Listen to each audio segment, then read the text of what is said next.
অভিবাসন বিষয়ক হক স্টিফেন মিলারকে ডেপুটি চিফ অব স্টাফ হিসেবে নিয়োগ দিতে যাচ্ছেন যুক্তরাষ্ট্রের নবনির্বাচিত প্রেসিডেন্ট ডোনাল্ড ট্রাম্প। যদিও ট্রাম্প সরাসরি আনুষ্ঠানিকভাবে তার মনোনয়ন ঘোষণা করেননি। 10 নভেম্বর সোমবার নবনির্বাচিত ভাইস প্রেসিডেন্ট জেডি ভ্যান্স এক পোস্টে বিষয়টি নিশ্চিত করেছেন এবং মিলারকে নিয়োগের জন্য ট্রাম্পকে অভিনন্দন জানিয়েছেন। তিনি বলেন, এটি প্রেসিডেন্টের আরেকটি চমৎকার পছন্দ।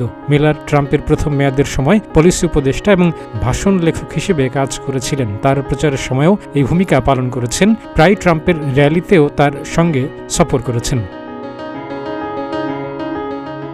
গত সপ্তাহে ট্রাম্প ঘোষণা করেন যে তিনি তার প্রধান প্রচার পরিচালক সুসান উইলেসকে চিফ অব স্টাফ হিসেবে নিয়োগ দিচ্ছেন। রোববার রাতে ট্রাম্প বলেন তিনি টম হোমানকে সীমান্ত রক্ষার দায়িত্ব দিচ্ছেন, যিনি বহিষ্কার এবং সীমান্ত নিরাপত্তা কঠোর করার দায়িত্বে থাকবেন। মিলার এবং হোমান একসঙ্গে কাজ করবেন এমন কিছু আশা করা হচ্ছে, যা ট্রাম্প তার প্রচার কেন্দ্রে রেখেছিলেন। অবৈধ অভিবাসীদের বিরুদ্ধে কঠোর ব্যবস্থা নেওয়া। তাদের নিয়োগ ট্রাম্পের অভিবাসন বিষয়ে যে গুরুত্ব দেন তার একটি ইঙ্গিত হিসেবেও দেখা হচ্ছে।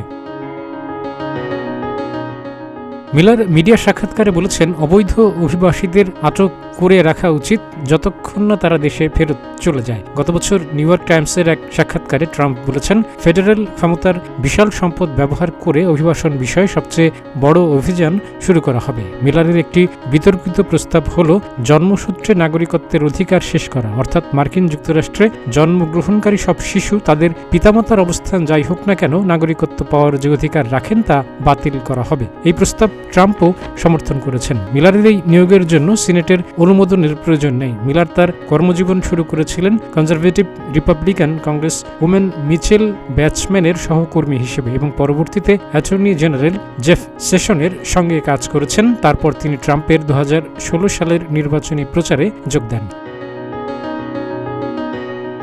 কাজী আমদাদ, প্রতিদিনের বাংলাদেশ।